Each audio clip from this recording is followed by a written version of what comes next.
Hi, my name is Bob Roth, and I'm the Executive Director of the David Lynch Foundation, and I've been a teacher of Transcendental Meditation for over 44 years. And it is my exceptional privilege and honor to be able to speak today for a few minutes with Dr. Norman Rosenthal. Dr. Rosenthal is considered one of the finest psychiatrists and medical researchers, not just in America, but in the entire world. He spent 20 years as a senior researcher at the National Institutes of Mental Health. He's the best-selling author of several books on the area of health and wellness, and he's also the clinical professor of psychiatry at Georgetown University Medical School. And Dr. Rosenthal, the reason why we're talking is because Dr. Rosenthal has written a second in a series of books on Transcendental Meditation. His first was a New York Times bestseller called Transcendence, and this newest is called Supermind. And I have many questions for you, Dr. Rosenthal, but I'm just going to start off by saying and asking, could you tell us why you wrote a second book on Transcendental Meditation, and why you call it Supermind? Because a cynic or a skeptic could say, Supermind, isn't that just sort of like New Agey? Why did you pick that term, and what is the science behind that term? Well, the reason that I chose to write about the subject of the book, the Supermind, is that I perceived, both in myself and in my patients who are meditating with the Transcendental Meditation, an actual growth in mental capacity, a stillness that entered into their daily lives alongside their activity, a sense that they were finally experiencing life in a new way as authentic people, vibrantly engaging in their world, but at the same time very calmly able to reflect on what was going on. It was a distinct and is a distinct type of consciousness that is associated with multiple benefits. And whenever something fundamental like that turns up, it has invariably got major implications, not all of which I think are fully explicated right now. Let me give you an example. When in my earlier years, with my colleagues, I described and discovered the entity of seasonal affective disorder. What we were finding was something fundamental, that humans have a capacity to alter their functioning, physical and mental, with the changing seasons, and that this could be manipulated and modulated to great benefit. Now here comes another phenomenon of the mind, a new kind of consciousness. Of course, it's not new to ancient scholars, but it's new to the medical profession, it's new to the general public, and that is why I'm so excited about this book, Supermind. Could you talk a little bit, you made a reference to modern science, you also made a reference to, this is nothing new, to ancient understandings of consciousness. Could you elaborate a little on that? Yes, let's take, for example, the ancient Vedic tradition from India. There was and is the understanding that when you meditate with a mantra, which is the kind of meditation that is the central topic of the book, when you meditate, during the actual meditation, you go into a state of consciousness that is different from waking, sleeping, and dreaming. It's a sense of alert calm when you're very aware, sharply aware, but there's actually no content to the consciousness. Boundaries seem to dissolve, boundaries of space, boundaries of time. So it's quite unique, really, and it has unique physiological correlates in terms of brain EEG patterns. Now, what happens after a while is that this state of consciousness begins to enter one's waking hours. And so it sits there side by side with the wakeful consciousness and is therefore able to interact with waking and engineer many good changes in a person's life. These were understood and names were given to them in the ancient Vedic teachings. And now, for the first time in a book for the general public, I'm really describing how this thing unfolds. Thank you. You said a term, you said a word, you said enter into a state of consciousness, and you used a term where, like, devoid of thoughts. For a person who doesn't know what Transcendental Meditation is or what that is, that can say, well, I'm going into a state of, am I going to get out of that state of consciousness? I just want to sort of get this clarified, exactly what you mean by that. A state of transcendence is nothing strange or alien. It's just a matter of settling down into a quiet place that's part of all of us, that oftentimes we don't get a chance to enjoy because we're so busy rushing around. But when you sit down to meditate, what you're doing is settling down into something that feels so familiar because it's really a part of one's central being, the capacity to dive within the self to a joyful, peaceful place for as long as you're able, and then emerge very simply without any difficulties or undue effects, and enjoy being awake, knowing that you've had this refreshing, relaxing, transcendent experience. I think one of the more interesting aspects of your book, which I of course have read, is that you're taking the whole discussion about meditation, which in general the discussion is, oh, you meditate, whether you do transcendental, whatever you do, transcendental meditation, mindfulness, these different things. It's sort of seen as a way to relax, to sort of de-stress, to get away from the intensity and the freneticness of and trauma and stress of life. And you're talking about the long-term effects of transcendental meditation and the transformation that takes place in an individual's life. Could you summarize those transformations from a standpoint of, since you're a psychiatrist, sort of mental potential, and then maybe health, and then in the area of relationships?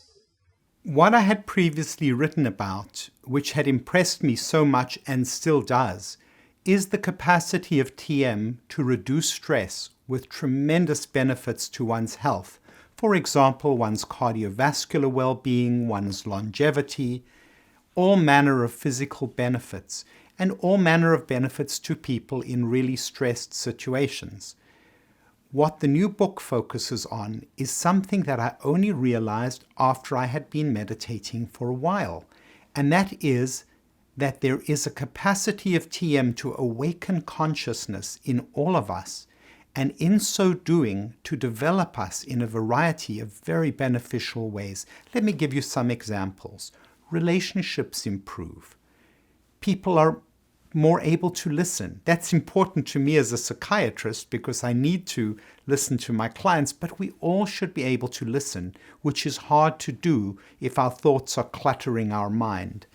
There's a sense of mindfulness of one's environment, being tuned in, and seeing things in a very vivid and special way that had been difficult before. And even though these things accumulate and grow over time, one thing that surprised me was how quickly you can start deriving these benefits, even within a week or two of starting to meditate. Now, I should also mention tremendous advantages that people report in their work functioning and their efforts to be productive. It boosts productivity, enhances creativity. You can think of shortcuts or new things that you hadn't thought of before. These are commonplace in talking to people who meditate. But as a scientist, I have not wished to rely purely on anecdote. So with colleagues, I developed a questionnaire that flagged some of the things that have been described in meditators who've been doing it for a while. So we created this questionnaire and administered it to more than 600 people who have meditated for a while. And indeed, we've been able to bring out certain patterns of responses that people have after time. For example, getting into the zone, feeling like you're in the flow of an activity, whether you're a baseball player or a dancer or an actor, all of which incidentally are represented in the book. You can feel in the zone, but all of us would like to be in the zone, and it helps us all. I've talked about internal growth, the capacity to become your own authentic self and take your own capacities and build them to the maximum ability. Remember, the supermind doesn't mean we'll all become Einstein or some Nobel Prize winning scientist or author. It really means we're building our own potential out to its full capacity. And finally, there's this rather remarkable phenomenon that has been known as the support of nature that actually emerged from the questionnaire answers. What that really means is it feels like the world is just working more in sync with you. And what's actually going on is that because we're projecting a nicer and kinder atmosphere around ourselves, people are more likely to work with us. People are more likely to be nice to us. And so it feels like we've just become luckier. But of course, we haven't just become luckier. We've just changed.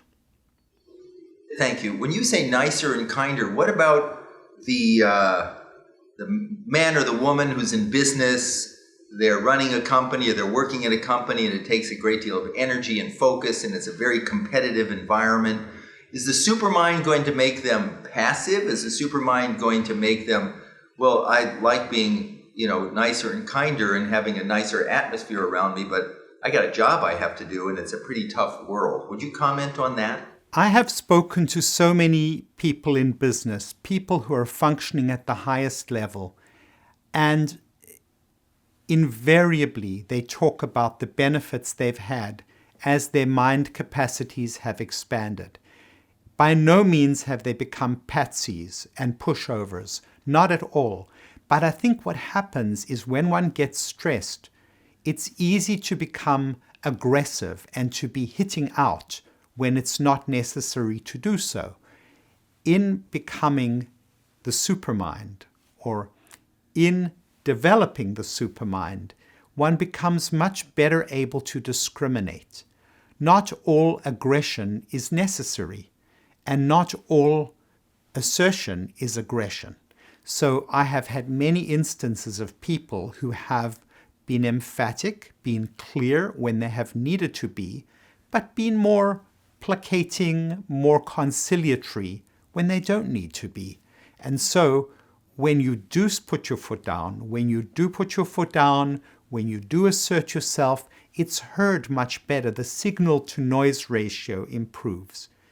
When somebody says something like, please, we can't have this continue because we'll lose profits, and that person under normal circumstances is very congenial, you hear it much more clearly than somebody who is angry and shouting and criticizing day in and day out. The staff tends to tune those people out. So just two more questions. What is the message that you, as a psychiatrist, as a medical doctor, as a researcher, what is the message, the takeaway that you hope that a fellow psychiatrist, medical doctor, researcher would take away from this book? What are you hoping that they're going to glean from it? And what outcome? I'm hoping that people will understand that there is a higher state of consciousness, that it is something that is very worthwhile, that it exists, and that it's worth accessing because it has many benefits as well as being very pleasant. It has many tangible benefits. And that is what I'm hoping to enlighten the reader about. I can compare it in some ways with when Freud really described the unconscious mind. Initially, oh, well, that's very interesting. We've got this whole set of unconscious thoughts. But what turned out to be the case was that it was very therapeutically valuable to be able to access those unconscious thoughts. Well, in a similar but quite different way, here is a whole realm of consciousness to which we have access if we use the right methods. And I think that the benefits that will accrue to understanding this realm of consciousness and the benefits that you can get when you access it are only just beginning. This publication of the book, I hope, will be only just the beginning of people recognizing the benefits of growing and developing consciousness in this fashion. Thank you. And the last question I have is, in brief, could you please explain the difference between transcendental meditation and mindfulness? Because there's so much talk about transcendental meditation, so much talk about mindfulness. Is there a difference? And speaking as a medical researcher, what is that difference? I think it's really important to understand that meditation is not a generic word, that different kinds of meditation do different things to the brain. Now, two very popular forms of meditation are mindfulness and transcendental meditation. They both come from two great traditions, mindfulness from the Buddhist tradition and transcendental meditation from the Vedic tradition. They use different methods. Transcendental meditation uses an automatic way of accessing a mantra. Mindfulness involves focusing on something in particular. It could be the breath, it could be thoughts of compassion, it could be the bodily experiences from moment to moment, and they aspire to do different things. Mindfulness seeks to help people be in the present, focusing on the moment-to-moment existence, and in so doing, hopefully developing some kind of insight into the world. Transcendental meditation specifically involves helping people access the state of consciousness that I've been describing, the transcendent, that when you continue to do it, then moves into your daily life, so that transcendental consciousness sits side by side with waking consciousness and has all these benefits. Now, both of these forms of meditation have millions of proponents, so obviously a lot of people are getting something from both kinds, but they're very different.